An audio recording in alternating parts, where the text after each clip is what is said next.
नमस्कार मित्रों, मैं नवीन कुमार प्रतिभा कोचिंग सेंटर की मैथ क्लासेस में आपका स्वागत करता हूं। अंतिम वीडियो में मैंने आपको दशमलव संख्याओं के बारे में समझाया था, दशमलव भिन्नों के बारे में बताया था और बताया था कि दशमलव के बाद अगर संख्याओं पर वार लगा होता है तो उन्हें किस प्रकार से हल किया जाता है। अगर वार ना लगा हो तो बिंदु के रूप में बार को प्रदर्शित कर दिया जाता है। उसके बाद मैंने 3 क्वेश्चन आपको होमवर्क के रूप में दिए थे। पहला क्वेश्चन ये था, दूसरा क्वेश्चन ये था, तीसरा क्वेश्चन ये था।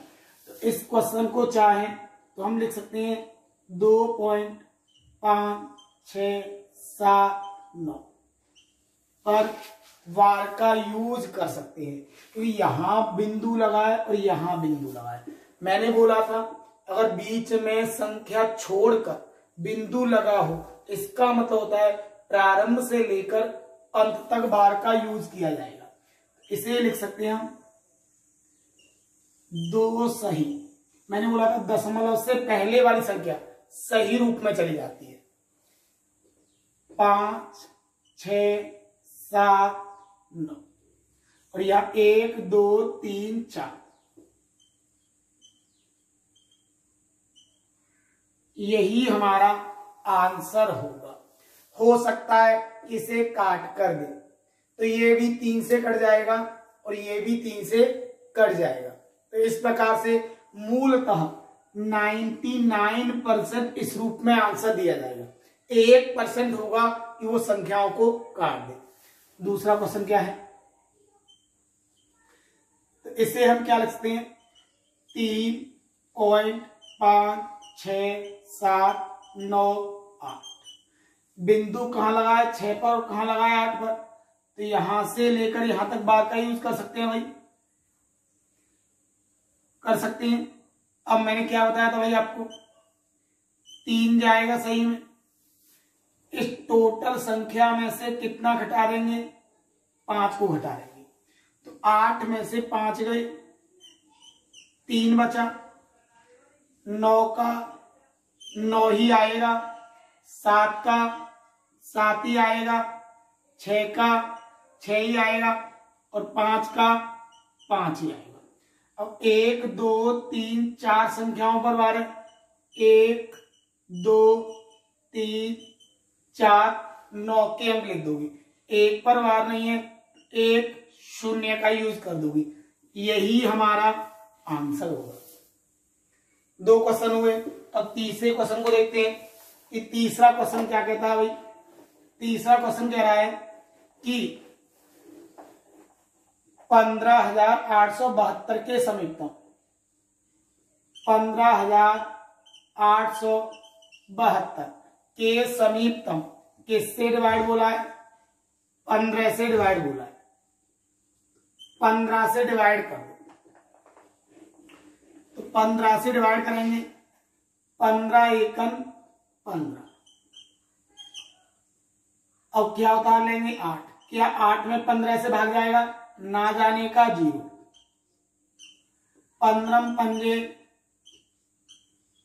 75। कितना बचा, 2 बचा, 1 बचा। कितना उतार लेंगे, 15 8 120। क्या बचा, 2। अब यहां से इसमें से इसे घटाएंगे तो कितना बचेगा, 13। एक संख्या निकलेगी 13 जोड़कर और एक संख्या निकलेगी 2 घटाकर। अब 13 बड़ा छोटा है या 2 छोटा है, जो भी दोनों में से संख्या छोटी होती है उसी ऑपरेशन को इसके साथ लगा देते हैं। तो 15 8 7 2, इसमें से कितना घटा देंगे, 2 को घटा देंगे। 0 7 8, यही हमारा आंसर है। तो ये 3 प्रश्न थे जो मैंने आपको होमवर्क के रूप में दिए थे। आगे जो चलते हैं उसमें हम आपको सिखाएंगे कि वार वाली संख्याओं को कैसे जोड़ा जाता है और किस प्रकार से भाग दिया जाता है। तो चलते हैं भाई, दशमलव वार वाली संख्याओं को जोड़ना, यानी कि दशमलव वार वाली संख्याओं का मैथमेटिकल ऑपरेशन किस प्रकार से यूज किया जाता है। यदि ध्यान रखें, यदि अगर कोई क्वेश्चन वार रूप में है और उसमें मैथमेटिकल ऑपरेशन का यूज किया गया है तो आंसर भी सदैव वार रूप में ही आएगा। अगर हम विदाउट वार रूप में आंसर देंगे, आंसर तो सही होगा लेकिन वो हमें ऑब्जेक्ट में दिखाई नहीं देगा। जैसे मैंने बोला 0.5 पर वार प्लस 0.6 पर वार, हमने बोला क्या है, तो भाई सबसे पहले 5/9 प्लस 6/9 तो 11/9, 2 1 सही 2/9, इसे लिख सकते हैं 1.2 पर। यही हमारा आंसर होगा। हमें भाई ये भी हमारा करेक्ट है, आंसर ये भी करेक्ट है, लेकिन ये कभी हमें ऑब्जेक्ट में देखने को नहीं मिलेगा। ऑब्जेक्ट में जो मिलेगा ये मिलेगा, यही हमारा आंसर होगा। एक और क्वेश्चन देखते हैं।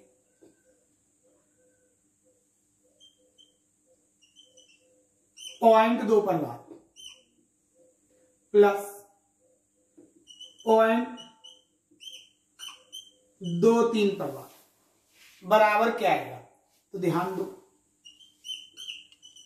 2/9 प्लस 23/99, लासा आ जाएगा 99, 9 से 11 दूनी 22 प्लस 23 कितना हो गया 45/99, लिख सकते हैं 0.45 पर वार। आंसर क्या होगा 0.45 पर वार, यही हमारा आंसर होगा। एक और क्वेश्चन देखते हैं भाई।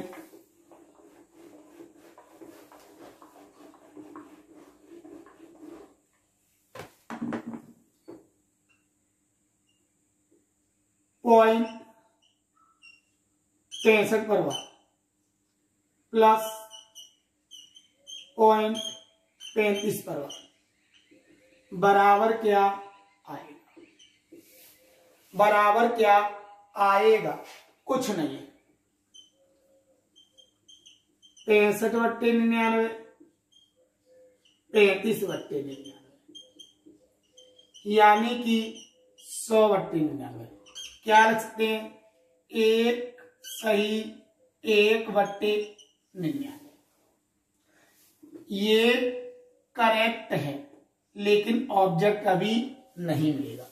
आंसर तो सही है, आंसर में कोई प्रॉब्लम नहीं है, सॉल्यूशन में कोई प्रॉब्लम नहीं है, लेकिन जब हम एग्जाम में जाएंगे ये ऑब्जेक्ट हमें दिखाई नहीं देगा। अब इसे हम क्या लिख सकते हैं, क्या 1.1 पर बार लिख सकते हैं भाई, नहीं लिख सकते।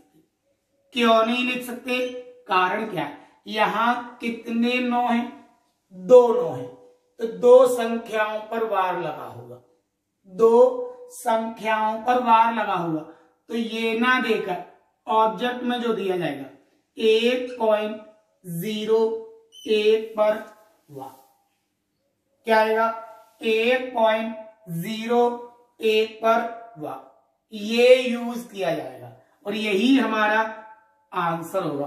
आशा करता हूं कि ये सवाल आपके अच्छी तरीके से समझ में आ रहे होंगे। एक और क्वेश्चन देखता हूं भाई।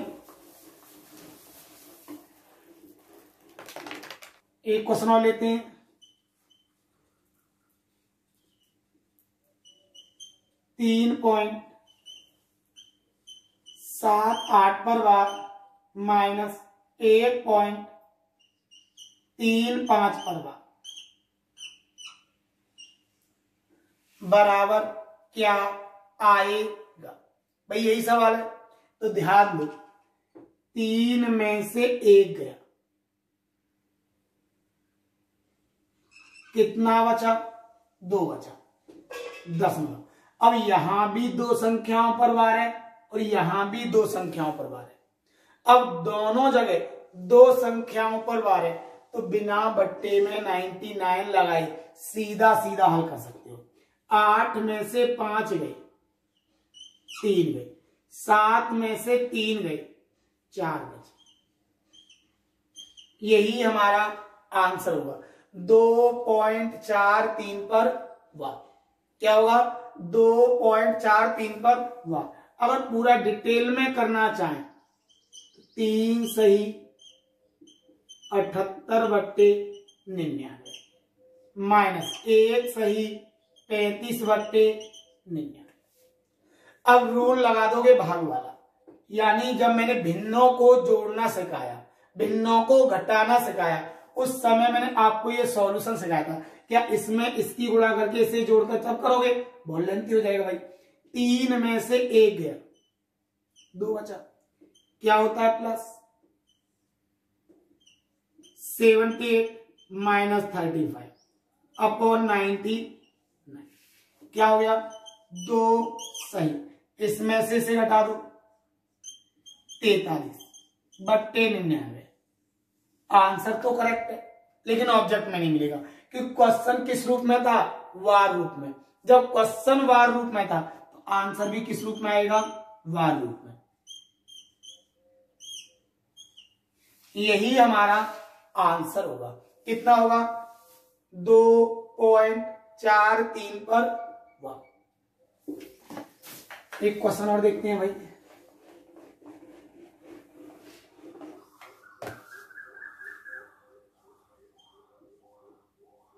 चार 4.35 पर वार प्लस 2.26 पर वार माइनस 3.32 पर वार बराबर क्या आएगा? यही हमारा सवाल है भाई। देखते हैं।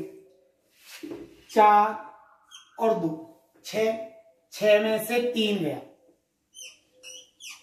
3 बचा। यही आ गया भाई। 4 और 2 6, 6 में से 3 गया, 3 बचा। अब यहां भी दशमलव के बाद दो संख्या है, यहां भी दशमलव के बाद दो संख्या है और यहां भी दशमलव के बाद दो संख्या है। ये कैसी है? पॉजिटिव में। ये कैसी है? पॉजिटिव में। और ये कैसी है? नेगेटिव में। तो क्या करेंगे? इन दोनों को जोड़ेंगे और इसे घटा देंगे। 6 और 5 11 लगा देते हैं। 6 5 11 का 1, 3 और 2 5, 5 और 1 6। कितना आ गया? 0.61 पर भाग माइनस 0.32 पर भाग। तो क्या है? 3 सही, 11 में से 2 गए, 9 बचा। 5 में से 3 गए, 2 बचा। कितना आ गया? 0.29 पर वार। यही हमारा आंसर होगा। क्या आएगा? 3.29 पर वार। नेक्स्ट क्वेश्चन चलते हैं। 0.1246 पर वार भागित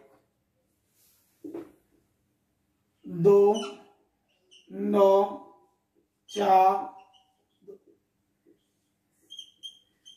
बराबर क्या आएगा? क्या रहा है? 0.1246 पर बार भागित 0.2492 पर बार बराबर क्या आएगा? अब भाई हमने क्या देखा? 1 2 3 4 संख्या, 1 2 3 4 संख्या, यहां भी 4 संख्याओं पर वार है, यहां भी 4 संख्याओं पर वार है। उस कंडीशन में जब बराबर संख्याओं पर वार हो तो भाग के सवाल में वार को हटा दो। समान संख्याओं पर वार है तो क्या करेंगे? वार को हटा देंगे।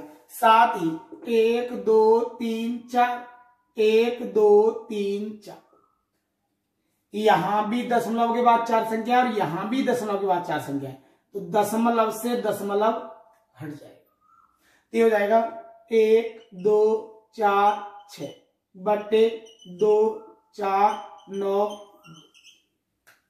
या तो ये आंसर दे देगा, ये आंसर ना दे 1246 बटे 2492, या तो आंसर ये देगा। अगर ये आंसर नहीं देता है तो क्या आंसर दे सकता है, वो देखिए भाई, इससे काट कर देख लो, क्या दिखाई दे रहा है, नीचे वाला है वो ऊपर वाले का 2 गुना है, तो क्या दे सकता है, 1/2 दे सकता है, या तो 1/2 देगा। अगर 1/2 नहीं दिया होगा कि 99% जो आंसर होगा वो 1/2 होगा।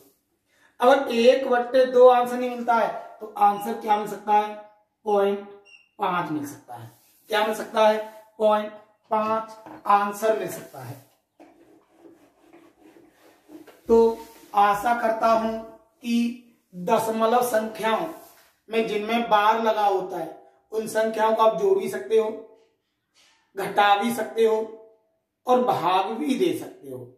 गुणा कभी यूज नहीं करता है, कारण है मल्टीप्लाई थोड़े बड़े हो जाते हैं, इसीलिए मल्टीप्लाई का कभी यूज नहीं किया जाता है। अब कभी कभी क्वेश्चन पूछ लेता है कि हमें एक संख्या दे देता है और कहता है 10 की घातों के रूप में लिखो, 10 की घात के रूप में लिखिए, तो हमने लिखते हैं यहां पर क्या आता है, दशमलव संख्याओं को 10 की घात के रूप में लो।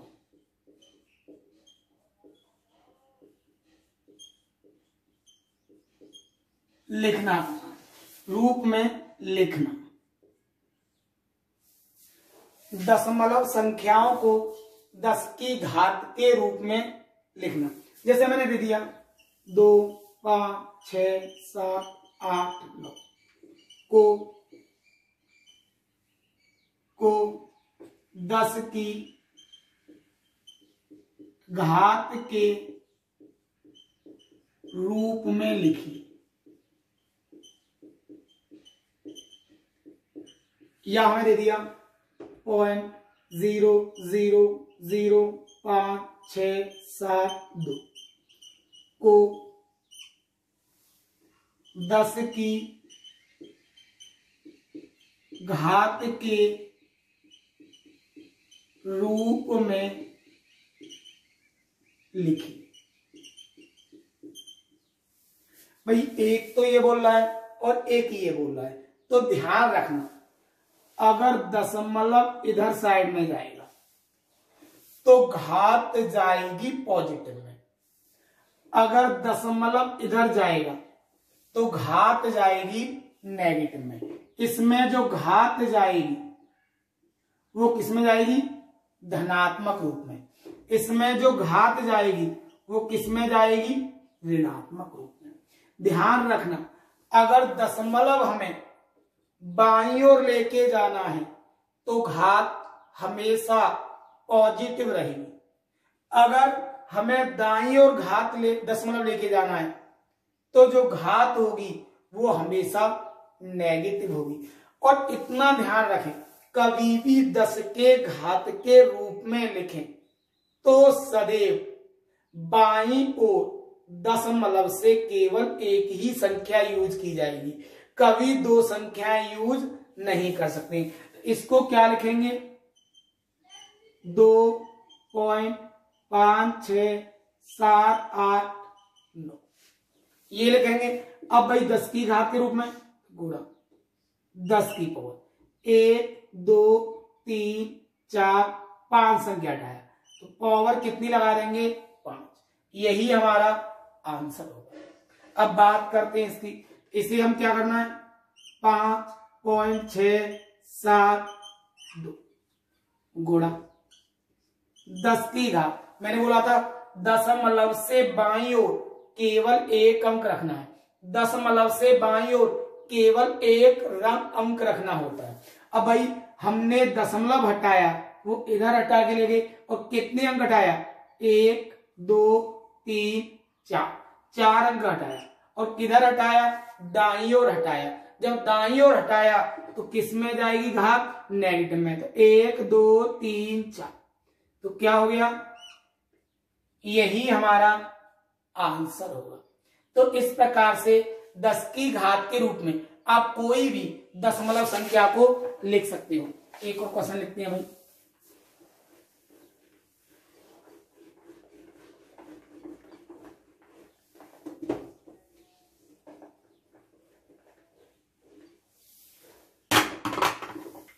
पाँच 6 7 8 .925 को 10 की घात के रूप में लिखो। क्या हो रहा है, 5 6 7 8 .925 को 10 की घात के रूप में लिखो। जब 10 की घात के रूप में लिखना है तो क्या आएगा, 5.678925 गुणा 10 की घात। अब दशमलव कहां था, यहां था, और कितने अंक हटाया हमने, 1 2 3 अंक, तो क्या आएगा, घात 3 लग जाएगी। किसकी घात 3 लगेगी, पॉजिटिव की लगेगी।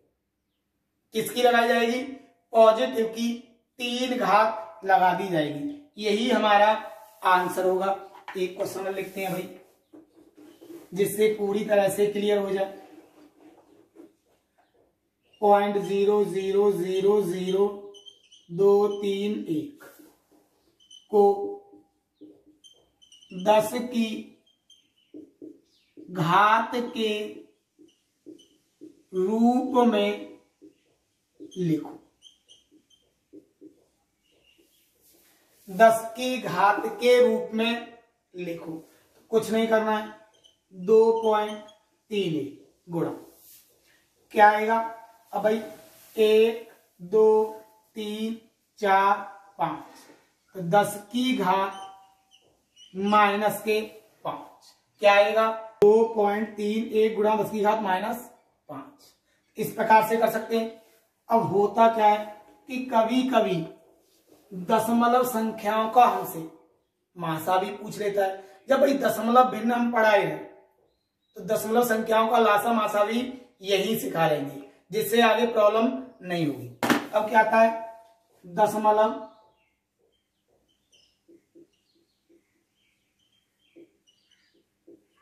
भिन्नों का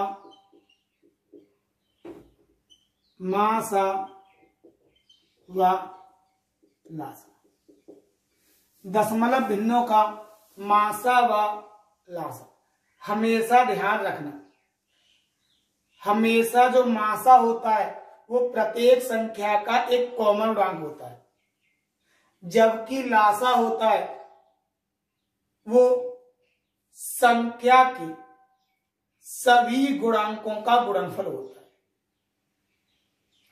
तो यहीं पर मैं एक क्वेश्चन लेके चलता हूं। मैंने दे दिया भाई, मैं पहले मासा निकालता हूं, 1.08 कॉमा 0.36 तथा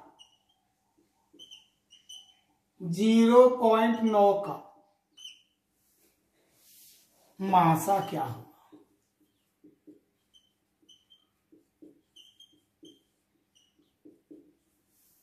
क्या बोला मैंने, 1.08, 0.36 तथा 0.09 का मासा क्या होगा। ध्यान रखना, ये एग्जाम में सबसे अधिक पूछे जाने वाला क्वेश्चन है। अब तक कई बार इस क्वेश्चन को सीधा रिपीट किया गया है, इसीलिए मैंने ये क्वेश्चन लिया। तो देखिए करते क्या है, बहुत लोग होते हैं भाई ये 9 से कट रहा है, ये भी 9 से कट रहा है, आंसर बोल देंगे 0.9, और सबसे पहले ऑब्जेक्ट में यही मिलेगा 0.9। कुछ ऐसे होंगे जो बोल देंगे 0.09, कुछ ऐसे भी होंगे जो बोल देंगे 0.00, यही बोलेंगे भाई, ये सभी क्या होंगे, रॉन्ग होंगे। रॉन्ग क्यों होंगे, देखिए भाई क्या है, 108/100 कितना आया, 36/100 कितना आया, 9/10। भिन्नों का जो मासा होता है ऊपर का मासा और नीचे का लासा, यही होता है। और इतना हमें पता होता तो हम क्या करते हैं भाई, ये भी 9 से कट रहा है, ये भी 9 से कट रहा है, ये भी 9 से कट रहा है, 9 नीचे क्या आ गया 100, क्या कर दिया 0.09, जो पूरी तरह से रॉन्ग। रॉन्ग क्यों है, कारण समझिए भाई, बोला है थोड़ी सी मिस्टेक की क्वेश्चन गलत हो जाता है, तो इतना ध्यान रखो, ये क्या है, रॉन्ग मेथड है।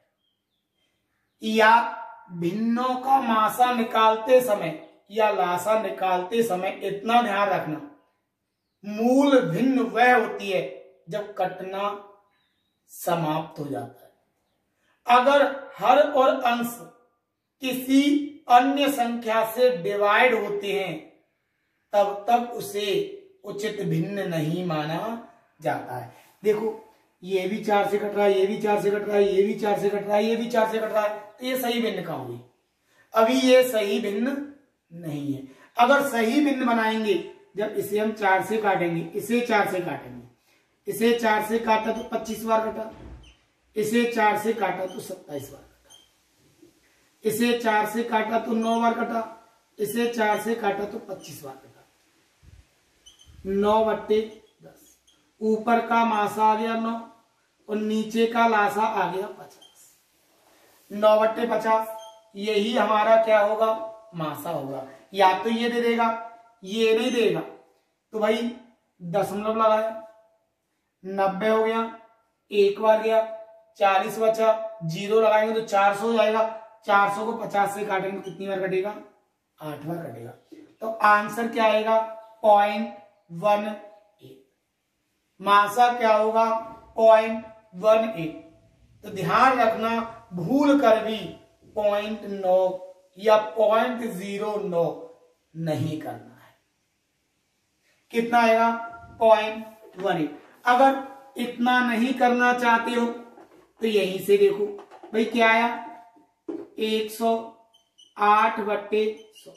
ऐसे सवालों में आप आधार को सेम कर लो, तो यहां भी कितना बना लो, 100, यहां 100, यहां 100, यहां भी 100। 100 कब बनेगा, एक 0 ऊपर बढ़ा दो और एक 0 नीचे बढ़ा दो। अब आसानी के साथ कर सकते हैं, ऊपर का मासा निकाल लो, नीचे का लासा, लासा कितना हो गया 100। अब मासा कैसे निकालेंगे, दो संख्याओं का लघुत्तम अंतर, भाई इनका अंतर बड़ा होगा, इनका अंतर बड़ा होगा, इनका अंतर सबसे छोटा होगा। इन दोनों का अंतर कितना आया, 18 आया। या तो मासा होगा ऊपर 18 या 18 से छोटा। 18 से ये भी कट रहा है, 18 से ये भी कट रहा है, 18 से ये भी कट रहा है, तो कितना आ गया 18। तो क्या लिख सकते हैं, 0.18, यही हमारा मासा होगा। तो ये मासा निकालने का सबसे बेटर तरीका है। इस मेथड द्वारा दशमलव संख्याओं का आप मासा एकदम सिंपल तरीके से निकाल सकते हो। एक और क्वेश्चन लेते हैं भाई,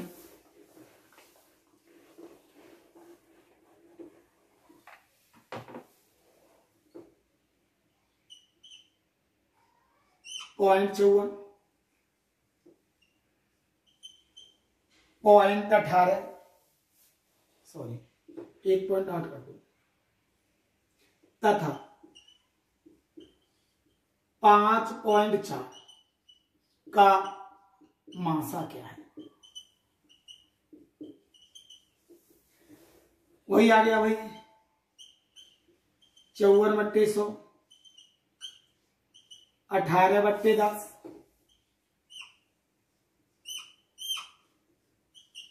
54/10 कितना आ गया, 54/10। एक काम करते हैं, काट कर ही कर देते हैं भाई, कितनी बार गया, 27, 5, 9, 5,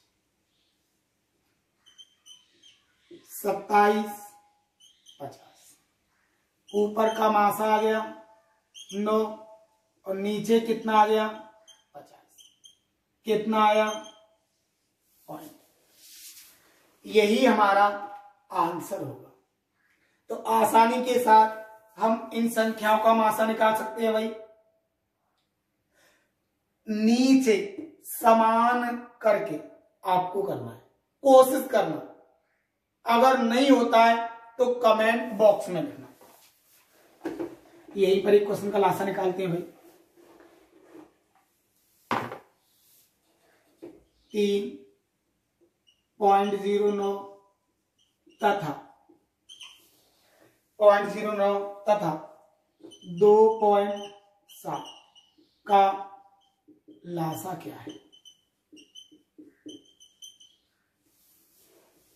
लासा क्या है?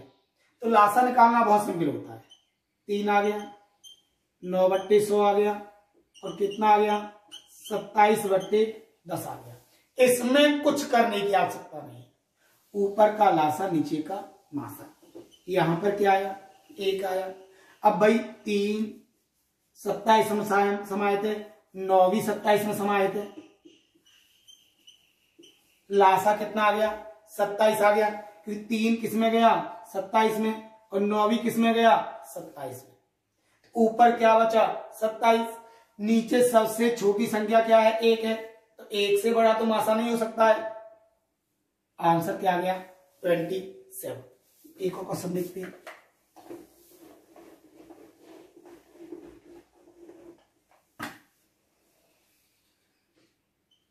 पॉइंट 5.06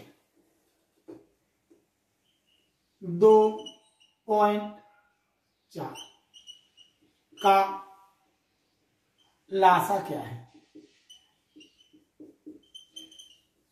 लासा क्या है? तो क्या आ गया 5/10, 6/100, 24/10। तो सबसे पहले इसे सही बनाइए। 1/2 कॉमा 3/50 कॉमा कितना आ गया 12/5। ये 2 से गया, ये भी 2 से गया। अब इनका हमें क्या निकालना है लासा निकालना है। ऊपर का लासा नीचे का मासा। 1 और 3 किस में समाये थे 12 में। और यहां 5 कैसी है एक अभाज्य संख्या है और अभाज्य संख्या का कोई गुणांक नहीं होता है। जब अभाज्य संख्या का कोई गुणांक नहीं होता है कि भाई 1 और स्वयं से विभाजित होती है। अब 5 इसमें तो है लेकिन 5 2 के साथ नहीं है। 5 2 के साथ नहीं है कि 2 भी क्या है अभाज्य है। जब 2 अभाज्य संख्या दे दी गई तो उस कंडीशन में मासा सदैव क्या आता है 1 आता है। तो लासा क्या आएगा 12 आएगा। तो यही हमारा आंसर होगा। आंसर क्या आया 12। इस प्रकार से दशमलव संख्याओं का हम लासा आसानी के साथ निकाल सकते हैं। उसके बाद चलते हैं कि एक हमें सीरीज रूप में दे दिया जाता है दशमलव संख्या के रूप में, उसके बाद घातें लगा दी जाती है और घातों का मान पूछता है। घातों गणना कराता है तो कैसे कराएंगे। देखिए क्वेश्चन लिखिए सीधा सीधा और समझने की कोशिश करना। हमने दिया 25 की पावर 5 गुणा 35 की पावर 4 गुणा 7 की पावर 12 गुणा 5 की पावर 2 बराबर 35 की पावर क्वेश्चन मार्क 35 की पावर क्वेश्चन मार्क, और पूछता है कि क्वेश्चन मार्क के स्थान पर क्या आएगा। इस प्रकार से सवाल हमसे पूछ लिए जाते हैं। तो कुछ नहीं है इन सवालों में, ध्यान रखना। अब भाई 35 की बात आई, तो 35 कब बनेगा? जब 7 और 5 की आपस में गुणा की जाएगी। जब 7 और 5 की आपस में गुणा करेंगे तभी 35 बनेगा। और गुणा कब होगा? जब घात कैसी होंगी? दोनों की समान होंगी। घात कैसी होंगी? समान होंगी। अगर घात समान होंगी तो गुणा होगा, अन्यथा गुणा नहीं होगा। तो यहीं पर क्या करेंगे, जो 35 की घात है उससे कोई संबंध नहीं रखना है, उसे बाद में देखेंगे। अब यहां किसका गुणांक है? 7 का गुणांक है। यहां किसका गुणांक है? 5 का गुणांक है। और यहां किसका गुणांक है? केवल 5 का गुणांक है। अगर हम चाहें तो पहले से ओपन करके कर सकते हैं भाई। 5 की पावर 2 की पावर 5 गुणा 35 की पावर 4 गुणा 7 की पावर 12 गुणा 5 की पावर 2 बराबर 35 की पावर क्वेश्चन मार्क। यहां क्या आया? 5 की पावर 10 गुणा 35 की पावर 4 गुणा 7 की पावर 12 गुणा 5 की पावर 2 गुणा बराबर 35 की पावर क्वेश्चन मार्क। अगर आधार सेम होते हैं तो गुणा में घातें जुड़ जाती हैं। तो ये और ये आधार कैसे हैं? सेम है। तो 5 की पावर 10 और 2 12 गुणा 7 की पावर 12 गुणा 35 की पावर 4 बराबर 35 की पावर क्वेश्चन मार्क। अगर घात समान है और आधार डिफरेंट है तो आधार की आपस में गुणा हो जाती है और घात वही की वही रहती है। 7 पंजे 35, 35 की पावर 12 गुणा 35 की पावर 4 बराबर 35 की पावर क्वेश्चन मार्क। आधार से तो गुणा में घातें जुड़ जाती हैं। तो 35 की पावर 12 और 4 कितना हो गया? 16 बराबर 35 की पावर क्वेश्चन मार्क। आधार कैसे हैं? सेम, तो घातों की कर दी जाती है तुलना। तो आंसर कितना आया? 16। क्या इतना बड़ा करना जरूरी है भाई? क्या एग्जाम में हम इतना बड़ा करेंगे?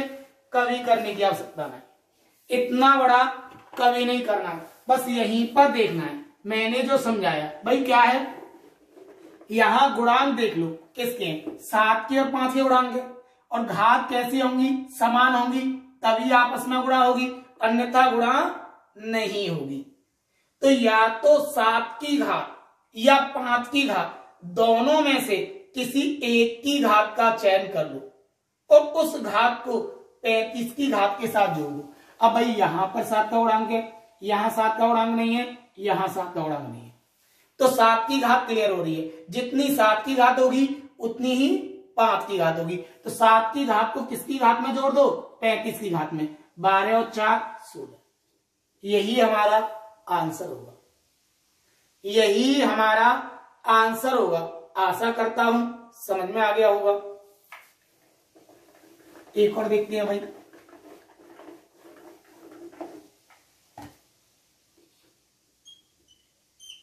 बयालीस की पावर 5 भागित 2 की पावर 5 गुणा 21 की पावर 6 गुणा 9 की पावर 3